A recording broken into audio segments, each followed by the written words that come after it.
following preview was begrudgingly approved for all audiences. You're listening to Elevator Music.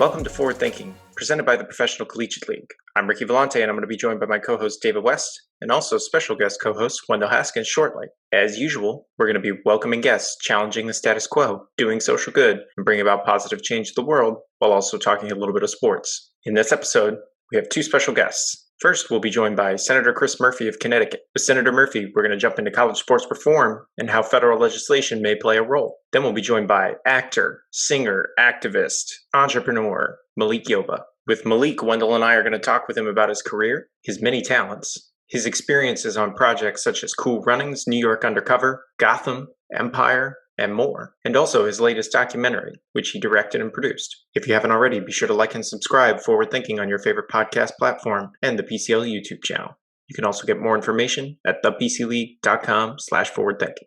We hope you enjoy the episode.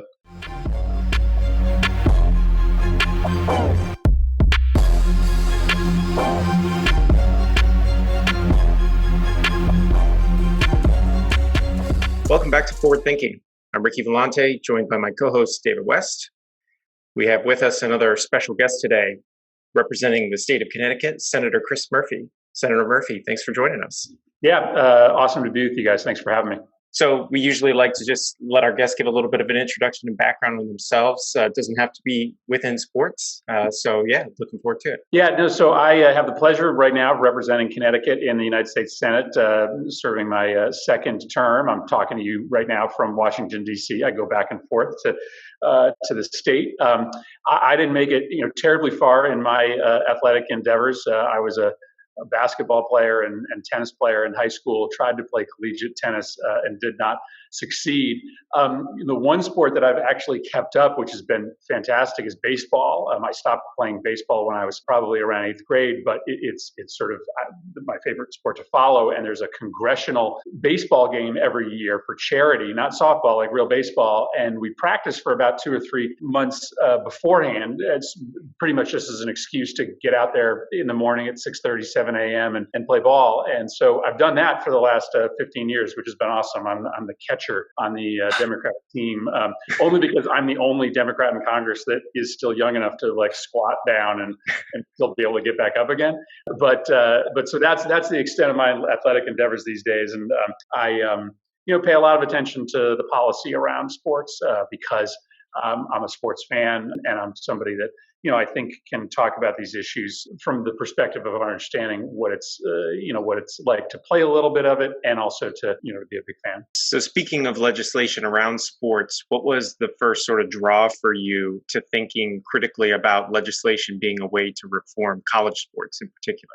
I'm a big college sports fan, originally sort of a bigger college basketball fan because of UConn, but now follow football a little bit more closely. And it just wasn't lost on me that over the course of my time watching college sports, the difference between the product, the college product and the professional product basically disappeared. The amount of money that was being made as I sort of watched these deals being announced about, new contracts for coaches, new broadcast rights for CBS and ESPN, the amount of money in college sports was just exploding. And, and then I'd hear these stories about these kids who were just impoverished, right? Or who had massive head injuries and couldn't get health care to cover the costs. And it actually affected my ability to enjoy the sport, right? And I said, it's time for us to have a national conversation about why college sports is a $14 billion industry, and yet these kids are being forced to live in poverty. That just doesn't seem fair to me. So, I came to this issue as a fan, and now I'm helping to lead the fight in Congress to, deliver some rights to these athletes. Right. Senator Murphy, what do you think is the most critical issue in college sports right now that needs to be addressed? Is it the economic piece, in your opinion? Yeah, I think it is. I just think you can't defend a system where the industry's making $15 billion, whatever it is, and all of these adults, largely white men, are becoming millionaires off the exploits of athletes that are, by and large, African American Right. kids. It's a civil rights issue to me, but it's also an issue of economic fairness. And so I think the biggest issue is, how do you figure out a way to share the revenue so that these athletes get a fair shake? I think there's all sorts of Byzantine rules that we also need to look at, right? I mean, the NFL and to a lesser extent the NBA have such a great deal going because they get a free minor leagues. Right. Right. And so, we also should just, look at, why don't we allow kids to go pro immediately? Why do we require you to sit out a year before you transfer from one school to the other? We've got a labor market that has rules of restriction and restraint that don't exist in any other industry in the country. So, yeah, I think it's mostly about, sharing the revenues here, but I think it's also about, a whole bunch of rules that really help schools and coaches, but really screw these kids. So there have been quite a few efforts to reform college sports from within and without. We've had obviously legislative efforts at the state level. We've had these initial discussions at the federal level. We've had unionization efforts at Northwestern, litigation with O'Bannon, Alston, White, Law, Board of Regents, if we're going to go back further. How well situated do you feel that Congress is to address some of these critical issues? Well, Congress is not really in a position to do much of anything these days. We've been lucky to pass a handful of coronavirus relief bills this year, but, it's hard to move anything through a divided Congress. But the states are really prompting federal action here. So, as you mentioned, states are all passing these laws giving college athletes rights to endorsement deals. Now, I think that's a really good thing, but the laws at the state level are conflicting. And so it makes it really hard to have, a level playing field when it comes to conferences that cover different states if there's not a uniform law, right? You can sort of imagine that if, one school is allowed to have their boosters do endorsement deals with their athletes, but in another state, the boosters can't have anything to do with those endorsement deals, well, then the one state school is going to have a better recruiting package to offer a high school athlete than the other state does. So you do have to kind of set a national policy here and say, here's what the rule is for endorsement deals. And it's the same for every state and for every big-time sports school. So I think there will be a real pressure on Congress to act, because if you end up with 50 different rules with 50 different standards for endorsement deals, it makes just an absolute nightmarish mess of recruiting out there. So we'll see if Congress can step up, but the alternative is, kind of totally dysfunctional for college sports. Remember, these state laws don't start becoming operational until next summer, but when they do, it's going to give a big leg up to the states that have very few restrictions on endorsement deals, and be a real restriction on schools that exist in states that have restrictions on the endorsement deals that students can do. For the idea of athletes being compensated, college athletes being compensated, and it's become a partisan issue, what's the likelihood of a pro athlete bill tied to the Georgia runoff elections? It's interesting, David. I don't know that it's as partisan as people may think it is. So I actually put together a working group on college athletes' rights. And in that working group are me, Mitt Romney, actually David Perdue, who's one of the Republicans in that runoff in Georgia, Cory Booker, Marco Rubio. So we actually have a group of Republicans and Democrats that I think understand the need to act here. And it's interesting because, Democrats and Republicans maybe come at this issue a little bit differently, but they sometimes arrive in the same place. So I mentioned that this is a civil rights issue to me, and it is. I just don't think you can get around the fact that these are, mostly white coaches making a ton of money off of the exploits of athletes that are largely African American. But Marco Rubio or Mitt Romney come at this more from a free market perspective, right? They look at this and say, well, wait a second. Like, why are we limiting the ability of highly talented people to make money? That's not a really Republican idea. Right. So I actually think that there's a potential to get some agreement here because, as opposed to like immigration or healthcare, on this one, there's reasons for both parties to actually care about changing the status quo. And within that legislative process, you mentioned Senator Rubio. He's put out a proposal of his own, which I think on the spectrum of pro-NCAA, pro-university to pro-athlete, I think is further on the former than the latter. We've had Representatives Gonzalez and Cleaver who have put out bipartisan proposal out of the House.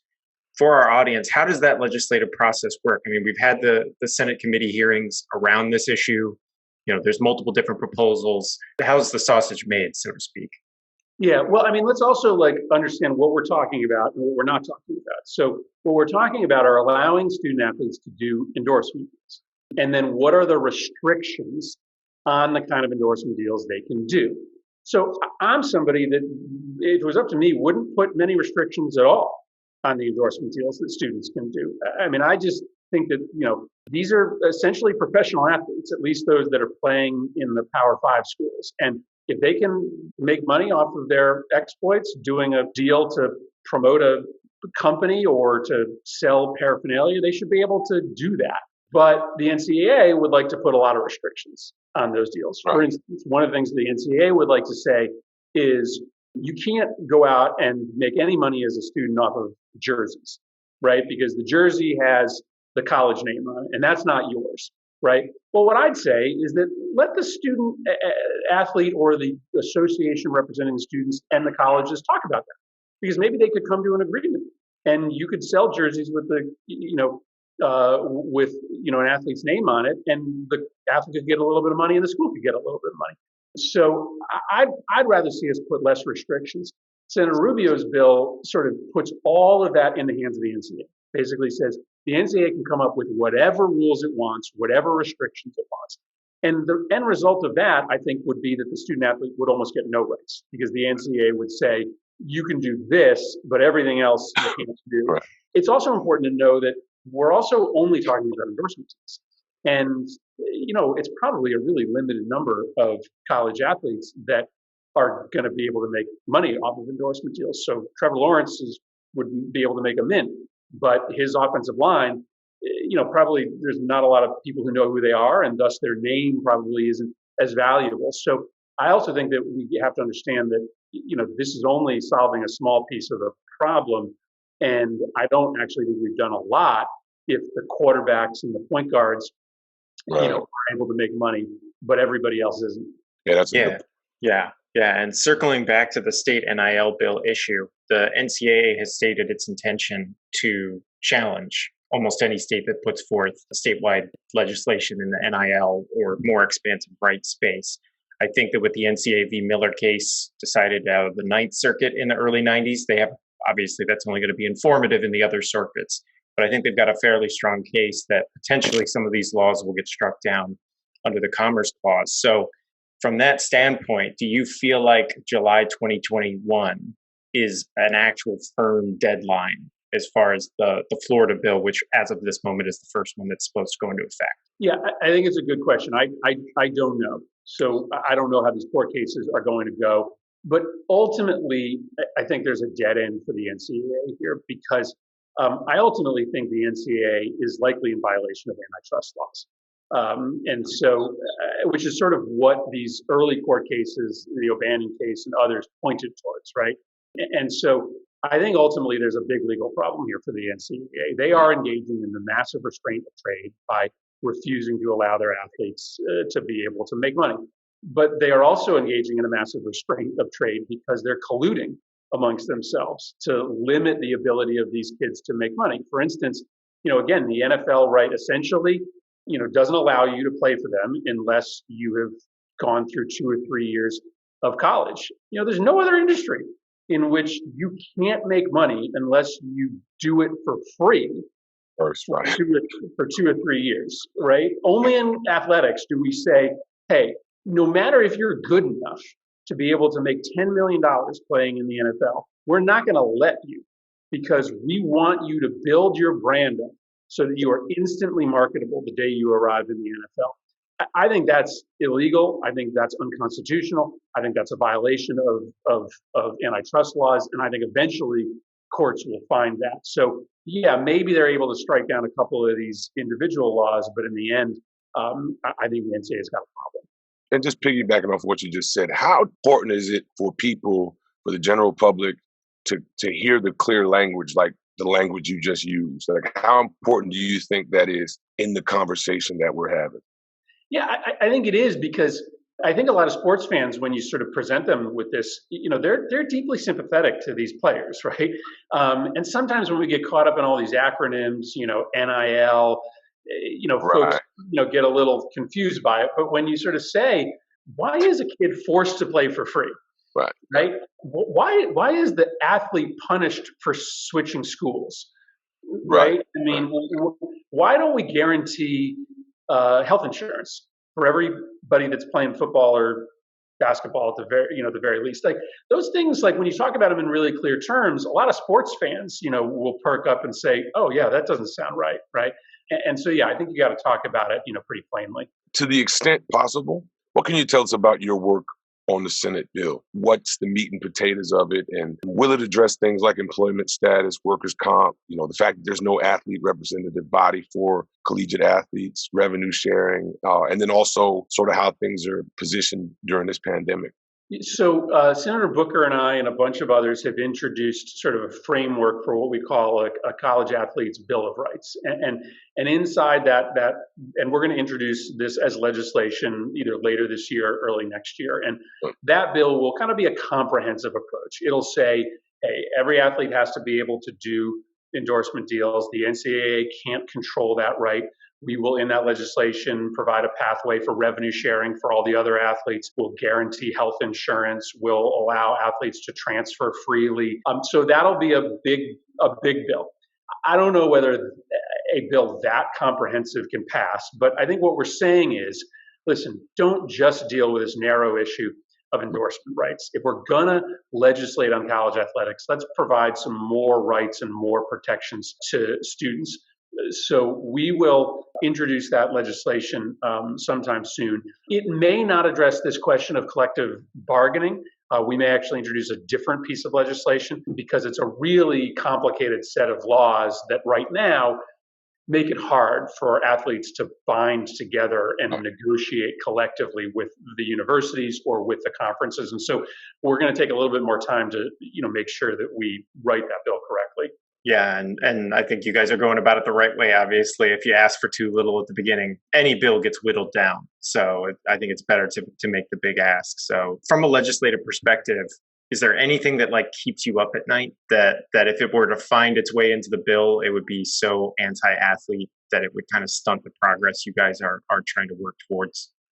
Yeah, well, I mean, it is this question of NCAA control. Listen, I have sympathy for the NCAA. They are, trying to sort of hold the tiger by the tail, right? The NCAA they look powerful, but they're actually not very powerful. The Power Five conferences, have essentially created their own autonomous system of regulation. NCAA controls the basketball tournament, but they don't have anything to do with the college football playoff system. But let's be honest, the NCAA is not in the business of protecting athletes. They're in the business of protecting the revenue that flows into their member schools. And over again, they've had the opportunity to show that they care about athletes, and they haven't.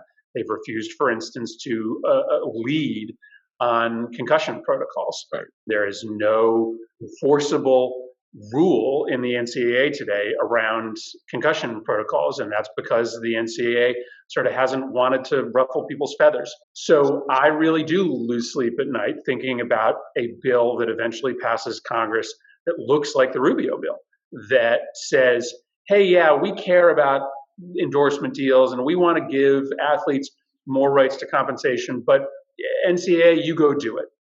I think if that's what ends up happening, the status quo continues. Or frankly, it gets worse for students, meaning that students are given a really narrow right and a whole bunch of complicated rules that they end up violating, and that they end up losing eligibility because they tried to do an endorsement deal, but it technically didn't comply with the rules. So yeah, that's what I really worry about. And listen, I have sympathy for the NCAA.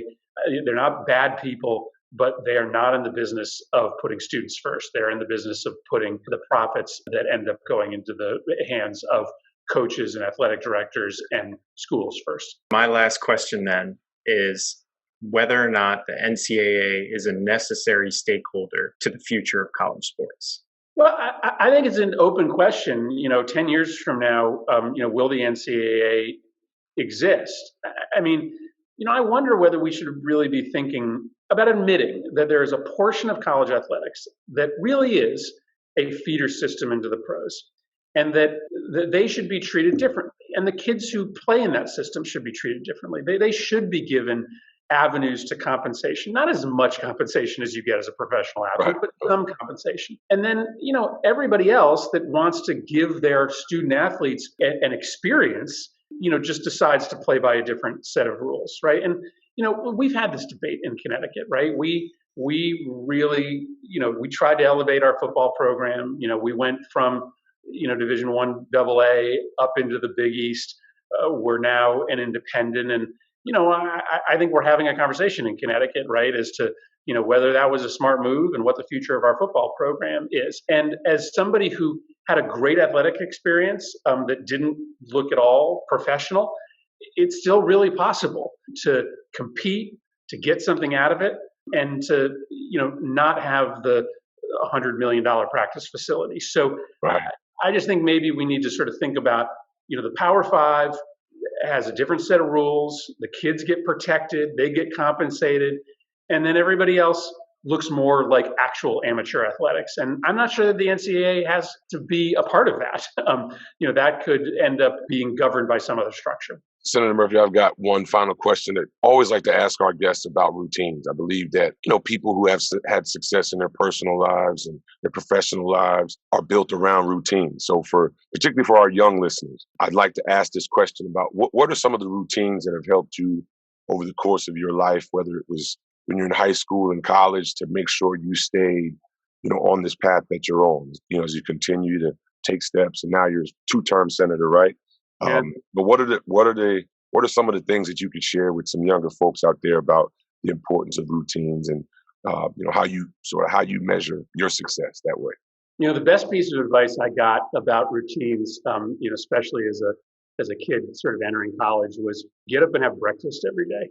Right. Get up and start your day early, start your day right, because, today, especially in a virtual world, it's really easy to sort of have your day slide a little bit as a young person. So that's one. Number two, I'm a big believer in visualization. So I do a lot of visualization of my goals, right? I always have a goal. I've got a short-term goal, right? Something that I want to do in the next 30 to 60 days. But then I always have a long-term goal, right? I always have something that someplace I want to be 2 years from now, 4 years from now. And I'm constantly in my mind visualizing, right, what it looks like when I actually recognize that goal. And I know a lot of athletes do this as well, but it's not just a technique that you use in sports. It's a technique that you can even use in politics, right? I visualize what it will be like when I pass that piece of legislation, right, on gun violence or on college athletics. What it will be like when I win that election that I'm running for. And that helps me build routines, right? That helps me provide discipline in my daily work, because I think to myself, okay, got to get here in 30 days, got to get here in 60 days, got to get here in 4 years. Here's what it feels like to get that goal, right? So I have this constant sort of, source of incentive in my mind because I'm visualizing success. And then that makes it a lot easier for me to sort of build that routine on a day-by-day basis. But it always starts, with getting up and having breakfast, not waiting to start your day until 10:30, 11, 12 o'clock. So, and that is especially good advice for 20-somethings that, more so these days than before, are often starting their days a little bit later. Right, absolutely. Well, we really appreciate it, Senator Murphy, your time and the work you're doing to provide a voice for college athletes. It's definitely needed. So we really appreciate that. Thanks for having me on, guys. Appreciate it. Absolutely. Thanks for the work. Thank you.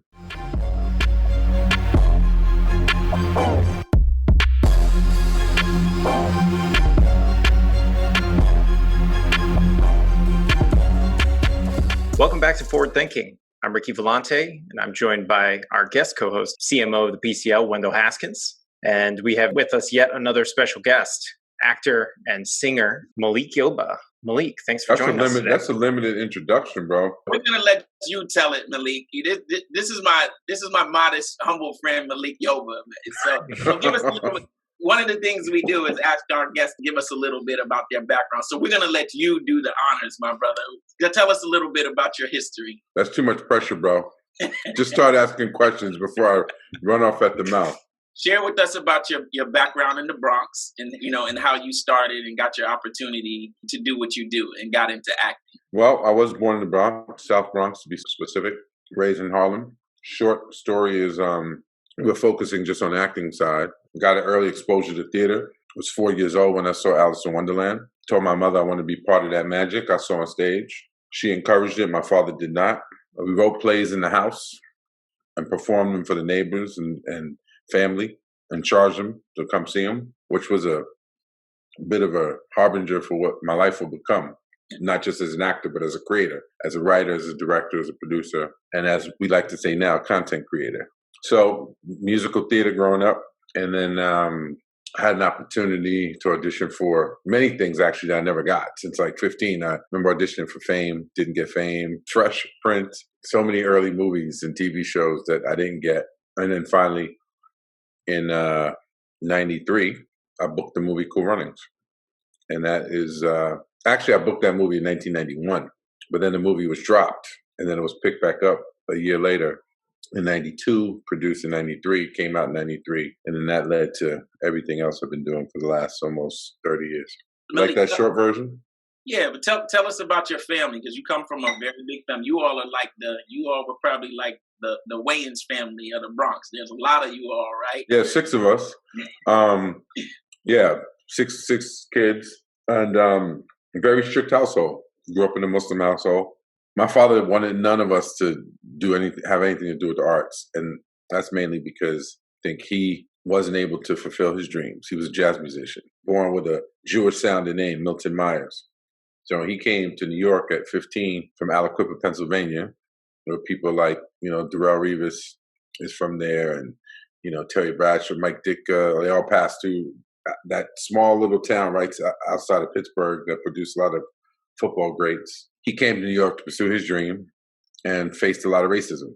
He would show up, people thought Milton Myers was a Jewish dude. Oh, wow. And he'd show up and they'd see this black guy with a guitar and they were like, nah, persona non grata.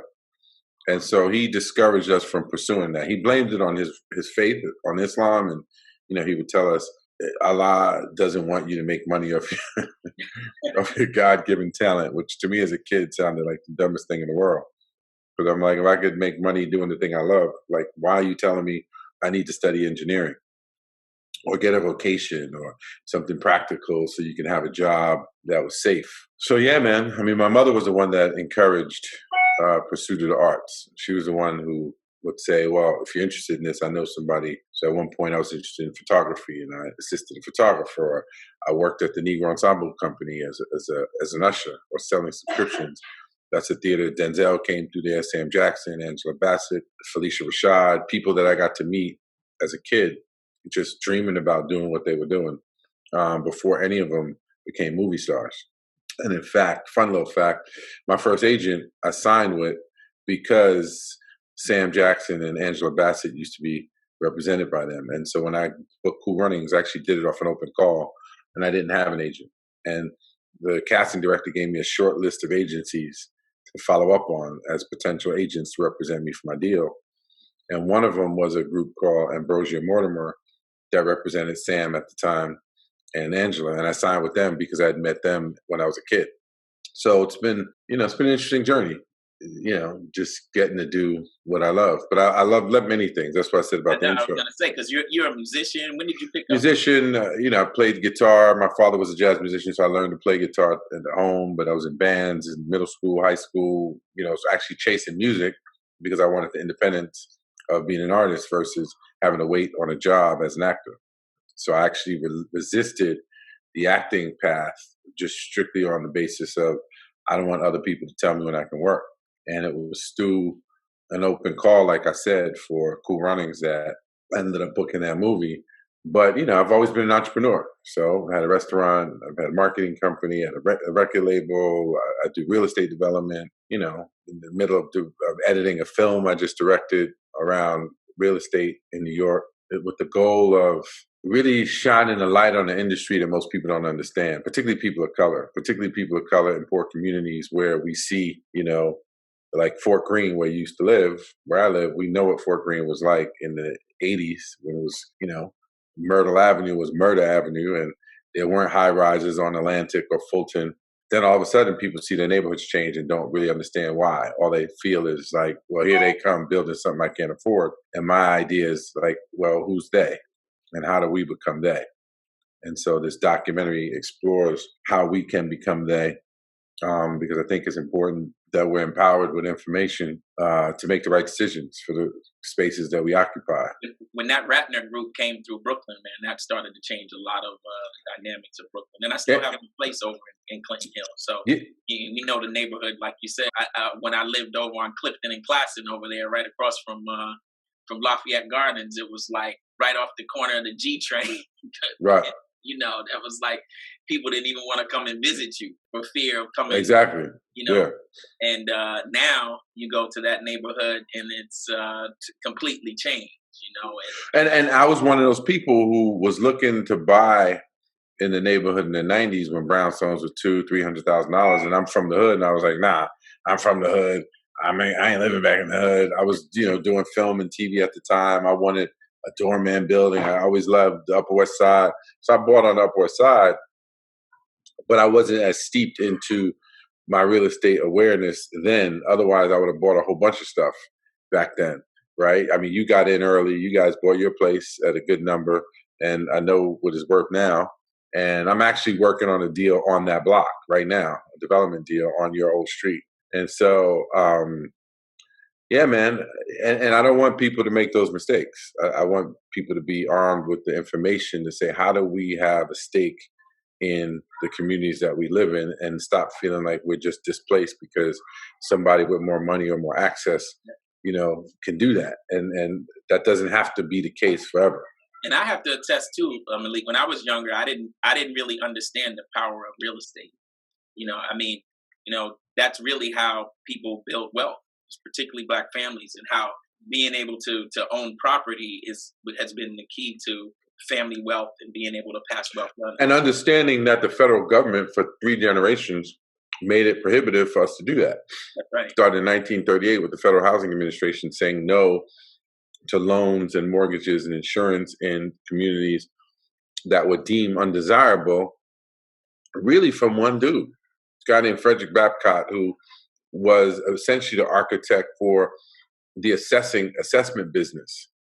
And he's the dude who basically said, nah, any place where there's Black and brown people, no. And that actually extended to Jews, it extended to any immigrant, Czechs, Hungarians, Italians. So they were redlined as well. Yes. We got it worse because 1 or 2 generations later, you can show up and no one knows that you're Jewish necessarily or Italian. We always look Black, no matter what. So somebody does a drive-by and sees a Black person come out a building, they know that's a Black person. You can't tell with anybody of European descent what they are, unless you know their name or you talk to them. And so when you think about it from that standpoint, it's pretty diabolical, just as diabolical as slavery and all Jim Crow laws. It still exists. I was just reading a story just yesterday of a woman who had her house appraised, and it was valued. She's in a biracial relationship. She's Black, her husband's white, and they had the house appraised with all of their photos and things in the home. It was assessed unusually low, and then they got another assessor to come and removed all of the images from the home and came and assessed it, and it was valued at 40% higher than what had been previously appraised. So those practices still exist. It's really horrific to think what that does to suppress people's economic growth. Right, exactly. So I'm hard at work on that, and excited because as I look through the footage, we shot last year before the pandemic. It was important then. I think it's even more critically important now that people have this information because there's so much more displacement. But when we look at what will happen on the other side of the pandemic, we still need this information to be, aware of the kinds of moves we can make. So But yeah. Yeah, I mean, the struggles that you describe in the real estate space, I mean, that's what attracted all of us to what we're doing with the PCL, is sort of that disenfranchisement, lack of representation. You know, the athletes that flow through the collegiate sports system, particularly in the revenue generating sports, football and basketball, are primarily Black athletes. And they're also the creators of a substantial amount of the revenue. So without having that representation, without having any sort of status within college sports, all of it flows to predominantly white administrators and coaches instead. So it starts, you know, as they're going through college, they're exploited. And then you get into this real estate system where now you may not have the same standards. And so the game's rigged, so to speak. Right. Yeah. From day one. And so, you know, I think each generation is passed the baton, and you have to ask yourself, what are you going to do with it?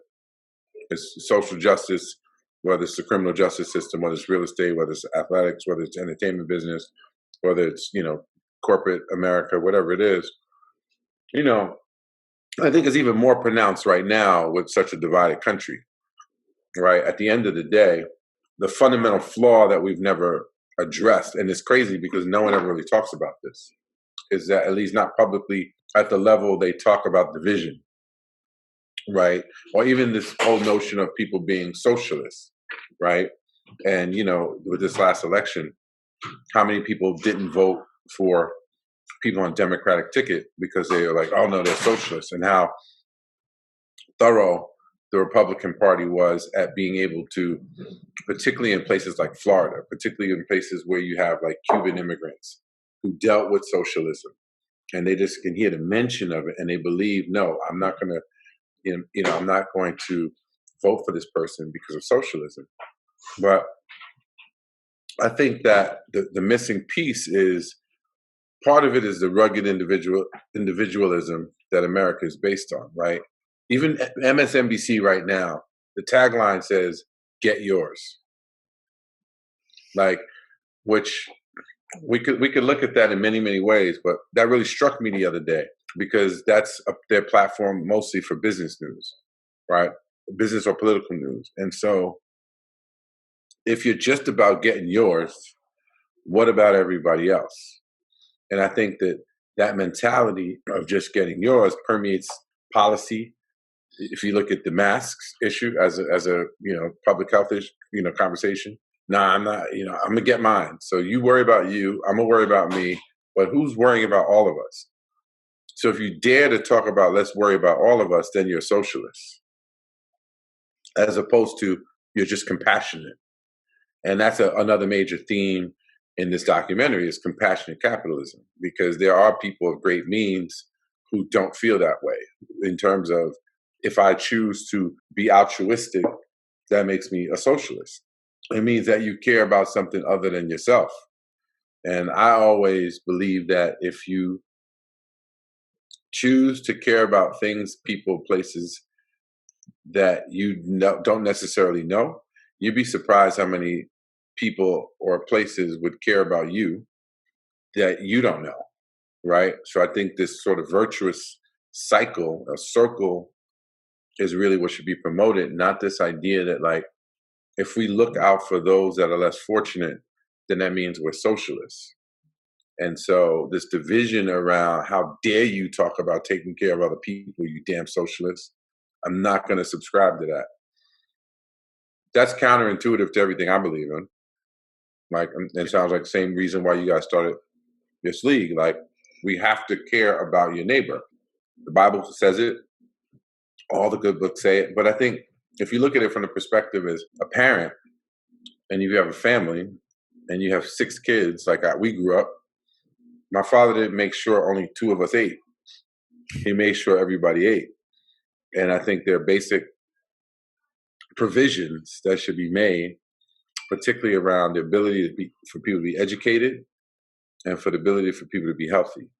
And I would just like to see more of those conversations happening, where it's not about socialism, and it's narrowly defined concept that, if we want to borrow from places where we haven't really seen it work well. But I think if we can get to a place, and I think the pandemic, there's been many missed opportunities to really frame it that way. Like, here's an example. It knows no boundaries. It knows no political parties. It knows no, anything, religious affiliation, gender identity, any of those things. It's something that will attack us all. But we can't seem to get there as a country, as people. So. And I think it ties back to that individualism that you talked about. I always get a little worked up about that, because I mean, like, when you think about it at a very simplistic level, like, did you drive on a road today? Because if you did, that was funded by what is technically a socialist program of the United States. So without that program, we would have no roads. So, they're not, to your point, it can be certainly any sort of political system can be utilized in a way that produces negative outcomes, of course, any of them. But there are ways to positively utilize programs from various different political ideologies under the banner of democracy. Right. So, yeah. But speaking of from a representation standpoint, you talked about Cool Runnings already, but then shortly after that, you ended up being on the first police drama, at least in the United States, to feature two people of color as the primary stars in New York Undercover. What was that experience like at a time when diversity and inclusion wasn't exactly a focus, especially on the little screen? Right. Well, for me, man, from 19 to 24 years old, I worked with a group called the City Kids Foundation. And the whole premise of that organization was use the arts to educate and bring young people together across every socioeconomic background, political background, the goal was the more diverse, the better. And at the time, we were calling it multiculturalism, not diversity. And so I came into Hollywood with a very utopian kind of spirit of kumbaya, we can all get along, and isn't this great? And, we didn't think about it so much at the time that we were the first Black and Latino in a drama to be renewed past the first season. We just thought, like, yo, this is dope. We're both from New York. We're two kids from the Bronx. We get to wear our friends' clothes, like the Nietzsche's of the world, like the Bad Boy, the Fat Farm. Like, we just, we did it on a humble. I mean, Wendell, you probably even gave me some clothes for the show at some point, because everybody that I knew was like, yo, can you wear this T-shirt on the show? Can you wear these sneakers? How about this? And we weren't thinking about it like product placement. We weren't thinking about it like, branded entertainment. We were just thinking about it like, we're young, we're doing something that's hip hop, we're doing something that's relevant and authentic to who you authentic. Yeah, man. I mean, for me as a kid who grew up in Harlem in the Bronx and then go shoot in those same streets that I used to run around in, like that was incredible. And we knew it was groundbreaking, and it radically altered my existence. So for me at the time, I mean, yeah, man, it was dope to be part of it. And to this day, it still follows me. It's like there's always some reference, no matter where I go. Somebody is bringing it up. Yeah. And, there's supposed to be a reboot. We actually shot a reboot last year. There was something in the trades recently about it's going to be on Peacock, but I haven't signed a new contract for it, so I don't know what's going on with it. But yeah, man, it was great to be a part of that, history. Yeah, I mean, that was an iconic, iconic series. Looking back, that was very groundbreaking, and to be a part of that, something you should be extremely proud of. And then you moved on also and worked with Tyler Perry. Speaking of icons, what was that experience like for you?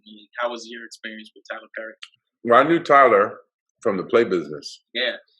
And so it was a great experience. Tyler, in many ways, was a man living my own dream, in that I saw the writing on the wall when I did my first tour, right after I finished New York Undercover. And at that time, we broke box office records across the country, because you hadn't had someone who was on a hit show jump off of the screen onto the stage in the urban theater space, or the Chitlin market, as people call it.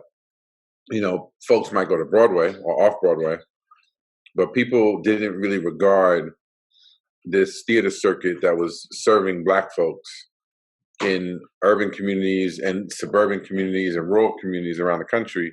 They didn't regard it as real theater.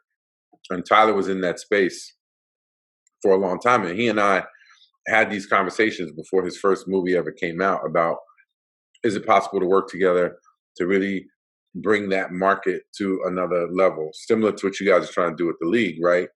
If you look at the NCAA, if you look at, well, that's a Freudian slip because he's all black people in the NCAA. No, if you look at that, that's like Broadway or Hollywood, and you guys are like coming out, creating a lane for yourself, realizing like, this behemoth has been there for 100 and plus years. And I felt the same way about the urban theater market. I refused to call it Chitlin Circuit because I felt if I jump into the pool and then get other people to jump into the pool, the water rises. And then everyone will look at it as legit. And so I take a lot of pride in being personally responsible for a lot of my friends from the music industry and Hollywood who started doing those plays, because if you did one of those, people looked at it as you were washed up or you were a has-been, because it was always about somebody who we knew, who used to be popular, who's now doing these shows.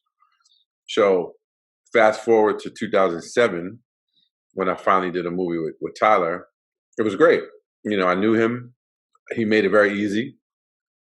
There was no like, hey, can you come audition for this movie? It's like, no, here's an offer to play Janet Jackson's husband in a movie. And it was based on one of his plays.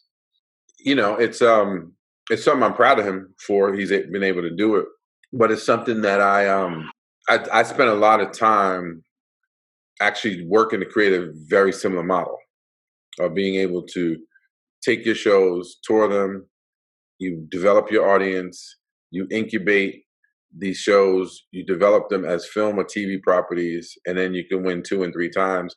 You can create your own studio so you can control everything. You can create a national subscriber base. At the time, people weren't subscribing, right? Because of my experience working at the Negro Ensemble Company when I was a kid, part of my job was to sell subscriptions. So when I got into the urban theater market and I saw that these promoters were basically like music promoters or fight promoters who were only looking at the short-term gain of, okay, we have this show, let's put it in the market, let's run ads on TV, let's put these flyers out, have our street teams, as opposed to let's capture this data and build a list so that people can subscribe, and then it can be self-refueling. Build your community, right? And I'd gone to Essence magazine at the time. They had under 1 million subscribers, but I was like, this audience is the exact same audience as the play audience. You can actually do an offering when you put that little flyer in your magazine to say sign up for $11.99 for 12 issues.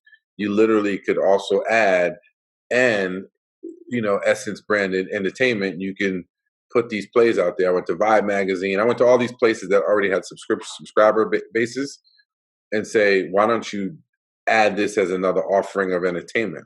But people couldn't see it because that market was still looked upon as less than.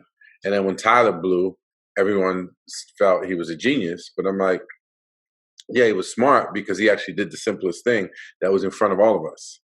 But I was straddling 2 worlds, right? I had a legit career in Hollywood, in film and television. So I would dip it out every year and go do another tour to keep a foot in that market while I was working to build my business, which was actually called the Malik Yoba National Theater Company, the MYNT Company. That was all about giving young people the same experiences I had growing up, which was when the Metropolitan Opera Children's Theater Guild came to my junior high school and they went all over the city and identified talented kids. They took us under their wing. They brought us to the Opera House. They taught us about producing, about directing, about mounting a show. And then I would take that and add it to my experience with the Negro Ensemble Company. And I had a business model, right? My first 2 tours in doing plays, I had over 400,000 people come to see them. And I figured if I only took half of that, 200,000 people, and the average person who goes to those shows goes to 4 shows a year. So if we have 200,000 people that give us $100 a year for 4 shows, that's $20 million a year. At minimum, you can do just off 200,000 people that you're providing this content for.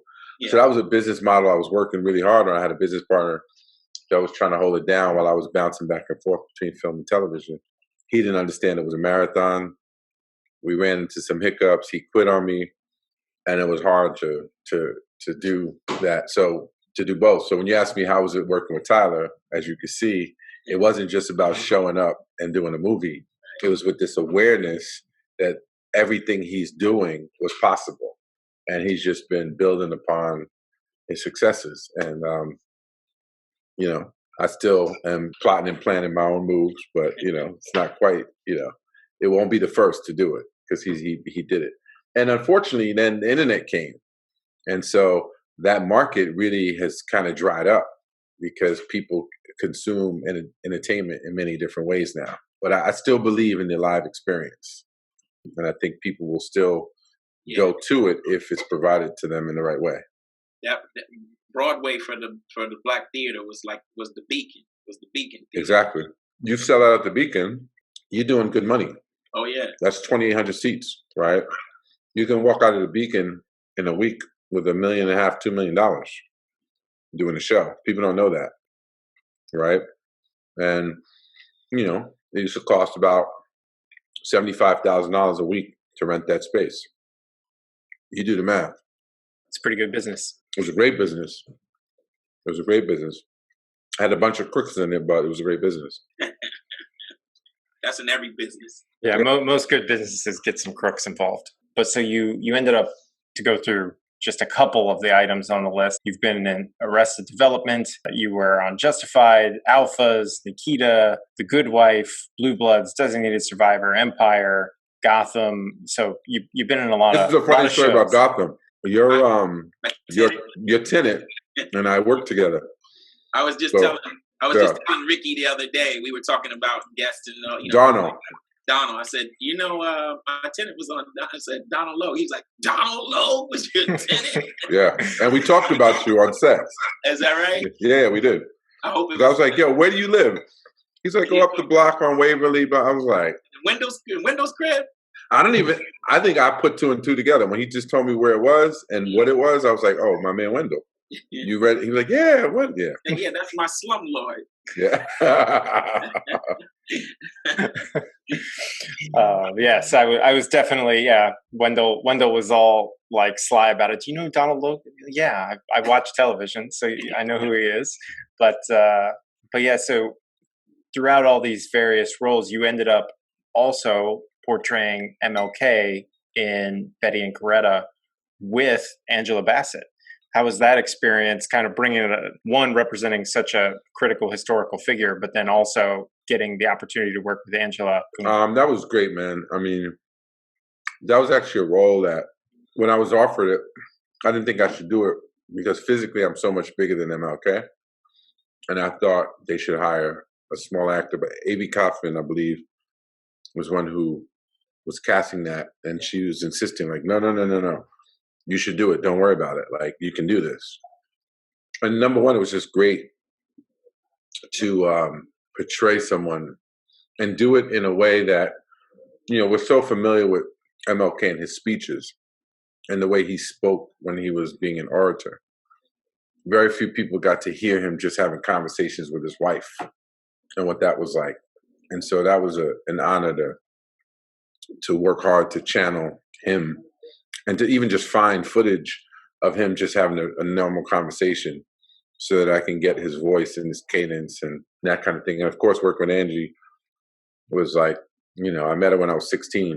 And I think that's the first and only time we worked together, but we've known each other and we see each other socially before that. But the real crazy full circle moment was working with Phylicia Rashad. She played my mother in a series called Bull, TNT's first series, where it was about a group of young Wall Street heads who leave a big firm to start their own company. So when I first met Phylicia, she was doing a play called Color People's Time at the Negro Ensemble Company, which is at a theater on West 55th Street in Manhattan, right across from where Alvin Ailey is right now.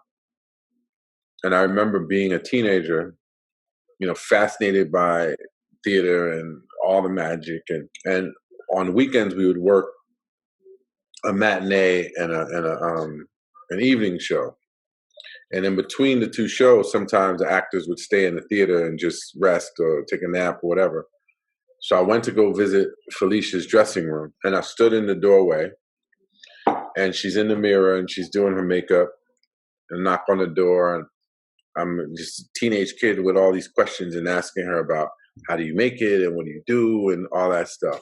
Cut to, I'm 33. She's cast as my mother. I was producing an event called the Great Father's Day Celebration or something like that at the House of Blues in LA. I recruited her sister, Debbie Allen, to direct it with me. It was basically a Father's Day celebration I was trying to do as a TV special, using celebrity dads and their kids and just really trying to create a space for men to be honored as fathers. And I had to go visit Phylicia at a studio her and Debbie were working at in LA on a project. And when I get to the studio, they tell me she's up in the dressing room. So I walk upstairs into the dressing room. She's sitting at the table. She's in the mirror. She's doing her makeup. And I'm in the doorway 16 years later from the exact thing I did when I was 16. And so that was a trip. Wow, yeah. Full circle moment, right? Yeah. Awesome. So now tell me about Empire, Malik. How did that come about? Another top popular series that you've been attached to. How did the Empire thing? Empire. I first heard about it. I was sent the script. I read it, and I read the role of Felicia's when I was sent the script probably 6-8 months before they actually saw people for it. My agent sent it to me. They're like, "Oh, Lee Daniels doing this new series." So I read it, and I'm reading for the role that Terrence actually ended up playing. And a few months later, I find out Terrence and Taraji got cast. I was doing a movie in LA, and there was a young actor that I was working with who resembled Terrence. And I knew that they were casting for the Sons. So I happened to be on the Fox a lot for another appointment and ran into Leah Daniels, Lee's sister, who does casting, who was part of the casting team that cast me in Cool Runnings. So Leah and I had a long friendship. And when I see her, I'm like, "Yo, I know you're doing this thing with your brother and Terrence. I'm working with this young actor on this movie right now. I think he'd be perfect for Terrence's son." And she goes, "I don't know about that, but I just sent your agent an appointment for you to meet my brother for Empire." And I was confused because I was like, "Well, they told me that Terrence got the role." She's like, "No, there's another role in it, and I think you're perfect for it." And I reread the script and actually missed the role because in the original script, the Vernon character wasn't featured very significantly that I ended up playing. But I read it, and I had the meeting with Lee, and he asked me, first of all, he goes, "I'm sorry I have to even bring you in here for an audition. I don't know how you guys do it. Like, so many veteran Black actors that have been around forever. I can't believe they still make people audition. It's not me. It's, the studio who's asking me to do it. If it was up to me, I would just give you the role." I'm like, "No problem. I've been wanting to meet you. I've known your sister forever.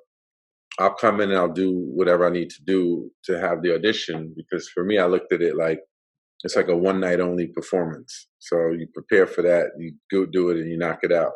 Ultimately, I did the role. But frankly, it was one of my least favorite experiences in television because I felt like I was never really used effectively. During the pilot, you build this sort of family dynamic with everybody. And there was a lot of promise for what I thought the show could be. Ultimately, the show was very successful anyway.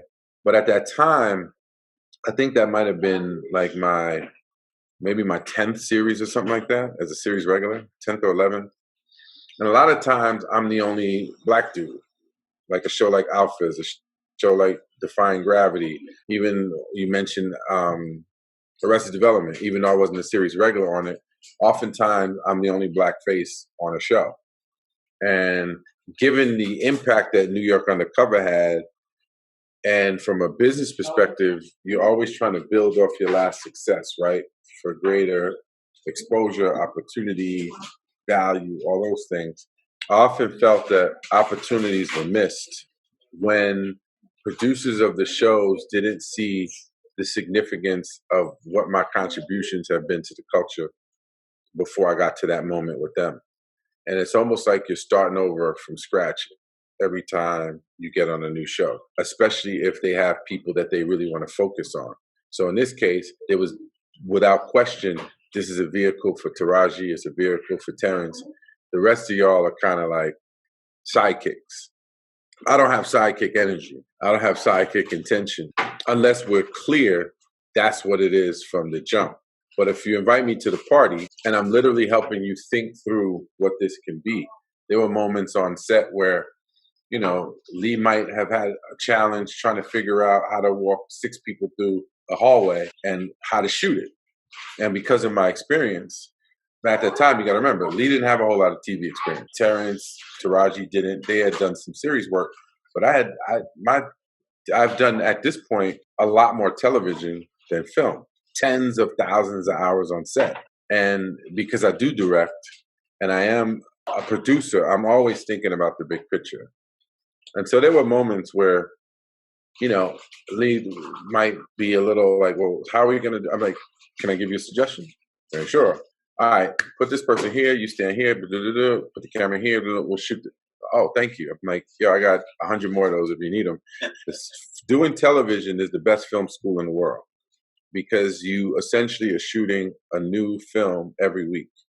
And if you're a student of the game, then you're really going to take the time to learn, particularly from the camera department and the technical aspects of it, because it's arduous work. No one wants to be there 16 hours a day, right? You want to get in, do what you got to do. And there's an art to being efficient with camera, especially doing a series, whether you're talking steady cam, handheld, putting it on dollies, how you can create movement, you can get coverage, and you don't have to think about it the way film directors think about it. They're in control. On television, it's really a producer's medium. That's why you hear so much about the Dick Wolfs of the world, or the Greg Berlantes, or the Aaron Spellings, or the, you know, David Chases. You hear more about TV producers than TV directors, because they're the ones that really mastermind it. So my Empire experience, aside from those kinds of things, like, I didn't feel like things were really written to really support what I could bring to the table. But at the same time, I also had a marketing company, and I gave a proposal to Fox before the pilot was even shot, looking at ways that we could magnify, you know, amplify the messages in the show through smart marketing approaches. You know, you had 2 Black men leading this company, taking it public, which we hadn't really seen in a TV narrative before from a business perspective. So what kind of business stories could we wrap around that, right? In the Wall Street Journal, or just in the music industry, to talk about the business. You had a bipolar son. You had a woman who was formerly incarcerated. You had a son that was gay. You had the fashion. So you had at least 5 touch points that you could build marketing strategies around to amplify the message. Clearly, the show didn't really need to do that because it took off. But before the show launched, Trust and Believe, folks were nervous, not believing, like, you think this is going to work? Like, I remember when Lee screened it at Revolt Music Conference, and he came back and he was like, yo, he was a little nervous because it's a straight hip hop audience. He's like, I ain't hip hop. I'm, you know, I did Monsters Ball. I did these quirky art films, Precious. Now I'm trying to like conquer the hip hop world. Am I authentic? And I used to say to them, we already created the blueprint with New York Undercover. That was the first hip hop drama. So you have the same elements in this show that we had in that show. You have an opportunity just to really ride that. And it's at Fox. And a lot of the same executives that were at Fox 20 years prior are working on this show. But obviously the show took off. Lee had his own hip hop drama going on with Dave. Dash. Did you step in and be an arbitrator for that? No, man. No. You know, it's funny, man, because when I was shooting the show, it became very apparent to me the unwritten rules. Like, no, we ain't really going to try to give you shine. Because every time a script comes out, you're like, yo, really? Like, this, don't worry. We have great stuff coming for you. To your point about me being a musician, we were shooting a show, a series, an episode where Terrence and I in the office, and he had his guitar on set. So as we're setting up the shot, I'm fiddling with the guitar, you know, just playing it, and we're running dialogue. They roll sound, they roll the cameras, we start shooting. I still have the guitar in my hand. In my mind, I was L.A. Reid. That's how I saw my character. A former musician that chose to focus on the business. I had written this whole backstory for my character. There were a few people that I was, basing it on, cats that I knew in the music industry. And one of the producers comes over and says, can you lose the guitar? It's distracting. We're sitting right in front of a grand piano in the scene. This is a show about the music industry. You guys haven't taken a lot of time to write about who my character is. Just by me playing guitar in the scene informs who this dude is without me having to say a word. Right. She took the guitar to my hand. The same way I'm eating right now, if we were filming, I know how to eat in a way that it's not distracting. I'm not going to mumble. I'm not going to be spilling food. I can keep the scene alive and keep it natural and do what we do in real life. We don't just sit and talk all day long. We're doing other things in real life. So as an actor, I take pride in being able to find nuance and layers to inform who the character is, even if a lot isn't written. I could be sitting still and just thinking about the fact that I'm L.A. Reid without having to say anything to you, and you're going to feel that energy, because that's what real acting is. It's about being truthful, being present, being in the moment, listening, not just saying words and reacting, but really living in moments. So when the producer took that out of my hand, to me, that was a huge indicator. I'm like, you don't want me to shine. You don't want me to bring my full self and my full potential to this moment because you think it's distracting, as opposed to let the scene play out and let's see the beauty that can come from that improvisation or that creative choice, right? We're sitting next to a piano. We're a music show. What the fuck are you talking about? It's distracting. I wasn't strumming hard. I was plucking at the strings, having a moment. That's interesting, Malik, because I'm in this program. I mean, it's almost like another diversity and inclusion kind of component, right? In a very unique way. I'm in this program at Cornell right now, and the topic is engagement and then psychological safety, right? When you feel psychologically safe, you bring your best self and you're engaged with your work, right? And when people prohibit you from doing those things, then they don't get the best out of, I don't care if it's your employee, the person you're in a relationship with, or whatever. So in that instance, somebody prohibiting you from doing your thing, right? I mean, you're an actor, right? So you let people live and do what they do. And then when you prohibit, now in your mind, you're like, these people ain't fucking with me, you know what I'm saying? Like so then, now you're creating a dynamic where Malik may not continue to bring his best self to this piece of work. So it's very interesting that you would say that. And I just noticed that even in the arts, that can happen. And not in just That's exactly what happened, because other things happen. New York Times shows up to set. They only interviewed Taraji, Terrence, Lee Daniels, Danny Strong, one of the other producers, and I'm sitting right there.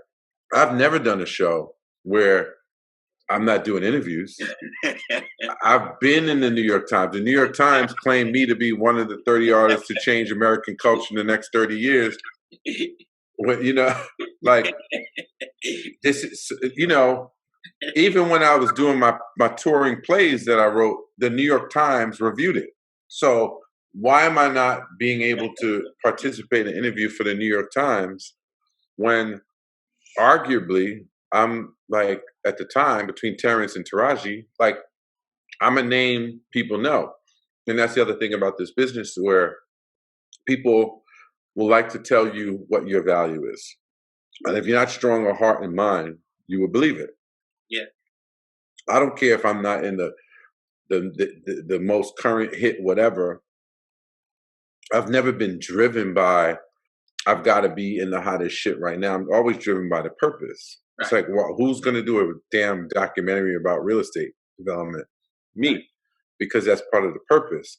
Not because I expect it to be a hit movie, but because I have something to say that I think is important. I thought Empire had the opportunity, before we realized we were doing a soap opera, I thought we were doing a serious drama. I thought we were doing The Sopranos. I thought we were doing West Wing. I didn't realize we were doing All My Children. No, ultimately it became a soap opera, a very popular one. But yeah, man, that's so important because I didn't frame it as psychological safety, you called it?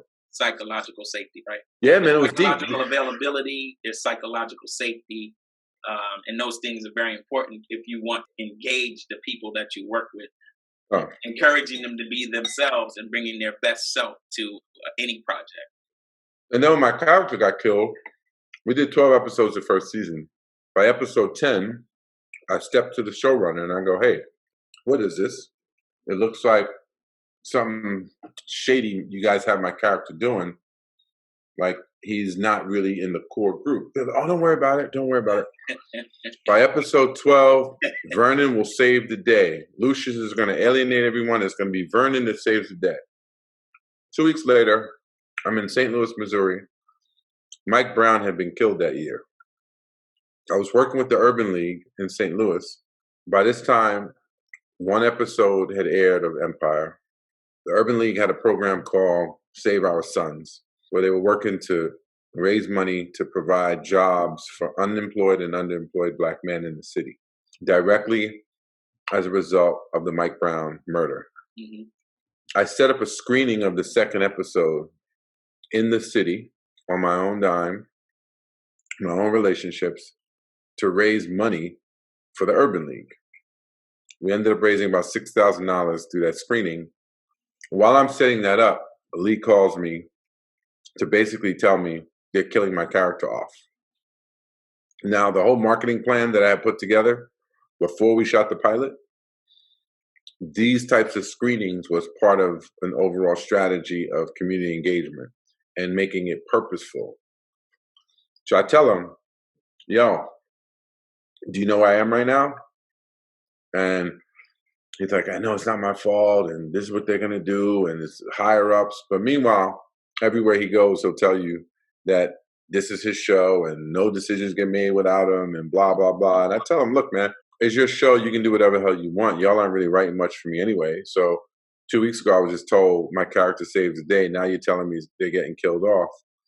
And so you take that with all of those moments, moving the guitar, the lack of press, even in shooting certain scenes, the choice of how they were going to cover scenes, and you're standing right there and you realize, oh, okay, I did not feel psychologically safe. That's interesting, but I knew there was a vibe because real recognizes real. I don't care what you're telling me, how much you're telling me you celebrate me, how much you love to have me there and whatever, you feel a vibe. And at the same time, I'm also working not to take any of it personally. Right. I'm spitting facts to you. This isn't a disgruntled employee. This isn't someone who's like licking wounds. It's just saying that in this world we live in, when you live purposefully and you feel like you have a mission to complete, everyone isn't always going to be aligned with that mission. That's right. And there are going to be times like your experience at the PGA where I know what you're about. I know you went there off the strength. And same thing, Malik, just what you are saying, right? Being the only Black employee at PGA, right? And I'm bringing my best self. I'm coming there thinking, boy, this is the top of the golf chain. Off the strength of your first tee tournament and why you started. Of me being original tee, being my original tee. That's what I mean. Not first tee. Being my authentic self, doing my thing, engaging, guys like you. I'm like, I'm going to bring all of this to top level. You know what I mean? But there were people there that didn't have the same intentions for me and didn't see me that way. That tried to diminish that. And I'm just like you. I'm like, hey, you know who I am? You know who I am? Like, this is what I come with. And I'm coming and I'm going to bring you my best. And I'm going to make your shit flyer. Yes. Right. And, so I feel you, man. Yeah. So it was unfortunate. And then, all kinds of rumors followed after my character got killed off. And so that was, it was challenging, but it also gave me material for my one-man show, Harlem to Hollywood, which is about my journey, not just in the business, but in life. It's a one-man show I did at the Apollo twice last year that we were slated to tour back to the urban theater market, right?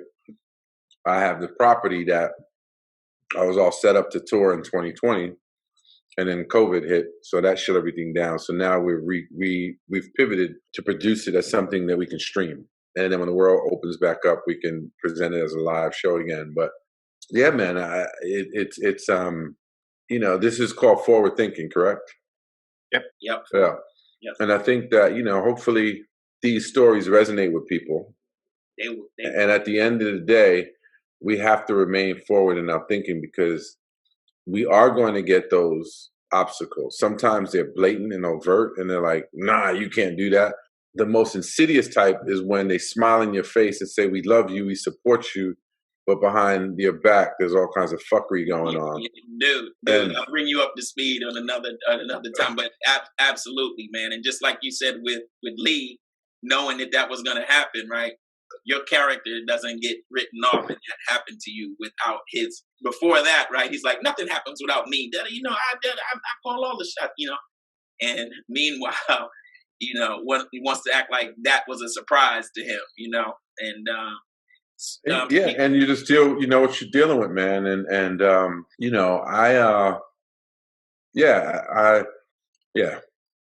leave it there. Listen, man, Malik, what are your routines, man? Like, what's the first thing you do in the morning to get you going? Like, do you have, habits and routines and things that you do?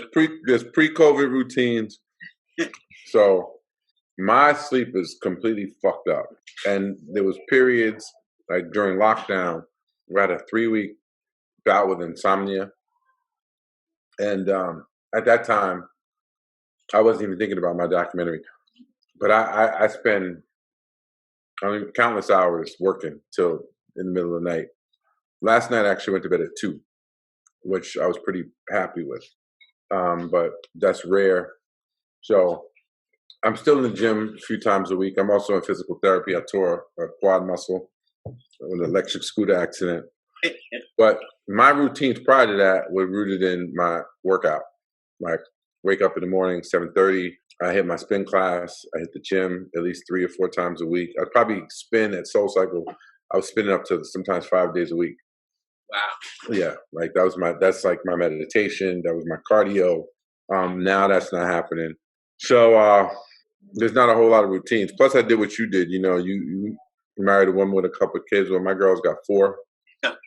So there's meal prepping now. There's dog walking. Okay, brother. We'll talk about that offline. That's good. We got it. All right. There's dog walking. Hey, welcome to the club, baby. Kids and homework. Okay. Yeah. More power to you, brother. So I've been thinking about you a lot because of that, because I know you made a similar move. Yeah, man. Yeah. We'll talk about that another time. Thanks for sharing, man. Malik, we really, really appreciate the time and the openness. Yeah, just thank you for coming on. Well, she made the salad, so that's one of the benefits. Now, I'm sure there are many benefits, Malik. You know what I mean? Very good. That's one. Congratulations, man. That's one with a lot of food, like always. Because that bachelor life had me eating out every night. So, actually, when I think about it, to answer both your questions, my life actually has become quite routine. And There's that's a good like at 4:30, I'm dropping off the 10-year-old's gymnastics, and then I'm right there. I'm helping with homework. So yeah, my life, I got a whole bunch of new routines that I don't even recognize the routines. My man, love you, brother. Love you too, man. Good to see you. All right, man. I hope this was helpful. That was great, useful. man. Yeah, thanks for sharing with us, man. Thanks for coming on. Yeah, man. Thank you, Malik. All right, bless.